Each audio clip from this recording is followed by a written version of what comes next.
How to buy 2 to 4 units with an FHA loan.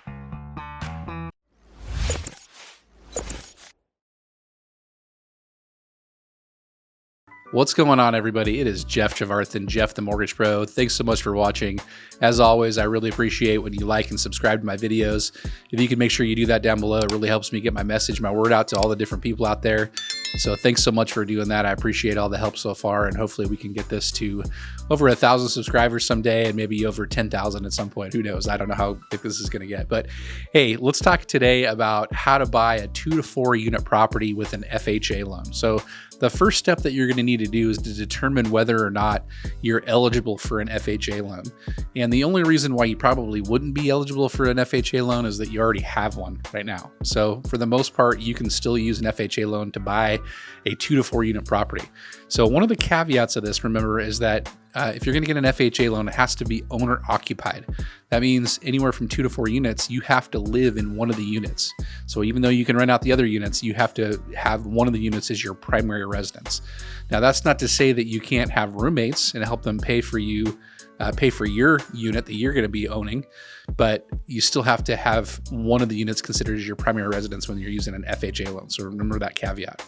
Okay, 5 steps here. The first one, like I said, is determine if you were able to qualify for a FHA loan.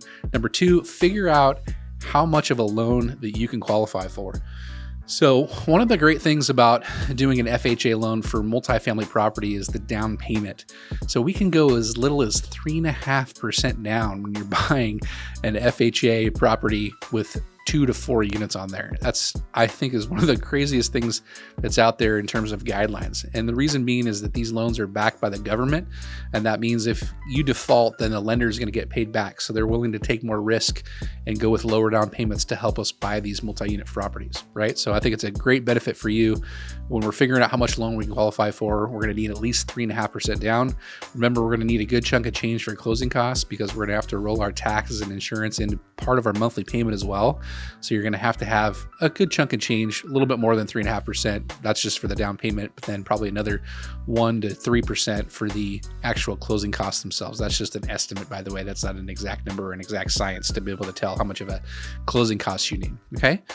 So one of the cool things about using an FHA loan to buy these properties is that you can use the potential rental income that's coming in from the other units that you're not using as your primary residence to help you offset the debt payment of your mortgage going forward. So in the beginning, when we're getting qualified, we're just going to estimate what those rents are. So we can, when you're out looking for properties, you can see what those rents are because you can ask the seller what the rental income is on the existing units that are out there. And you can help determine which of the units that you would want to rent out. And you can figure out how much rent there is. But that's not the last part. We'll talk about that here in a second here, about how much the rents you could be charging could be. So step number 3 is to find a trusted realtor. And what I would say when you're looking for a realtor is, number 1, you want somebody who's dealt with FHA loans before.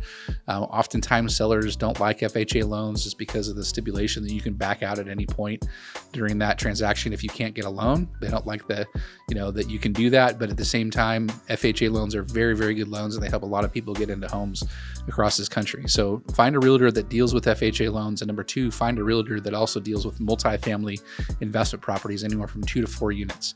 If you can find that match, then that's awesome. That's probably somebody you want to try to work with in terms of buying these properties or multifamily properties with FHA loans.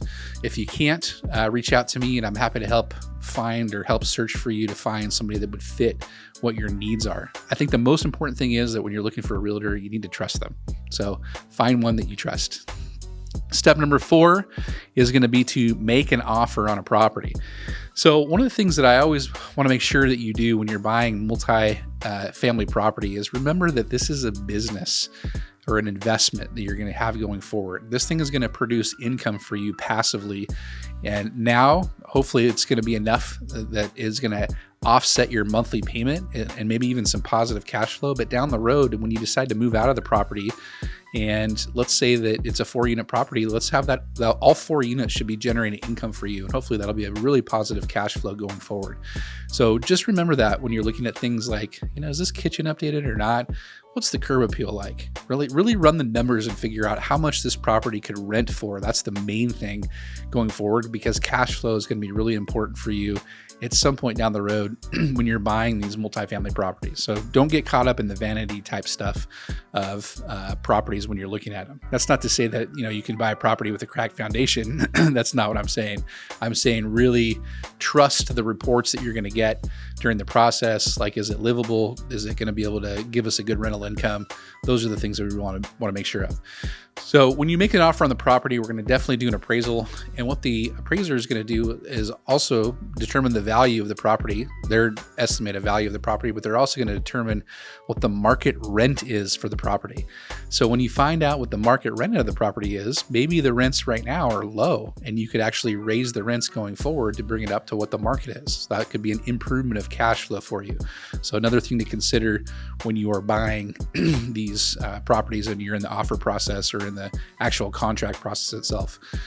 And then lastly, what we want to do is close on the deal. And remember, again, that this is a business investment.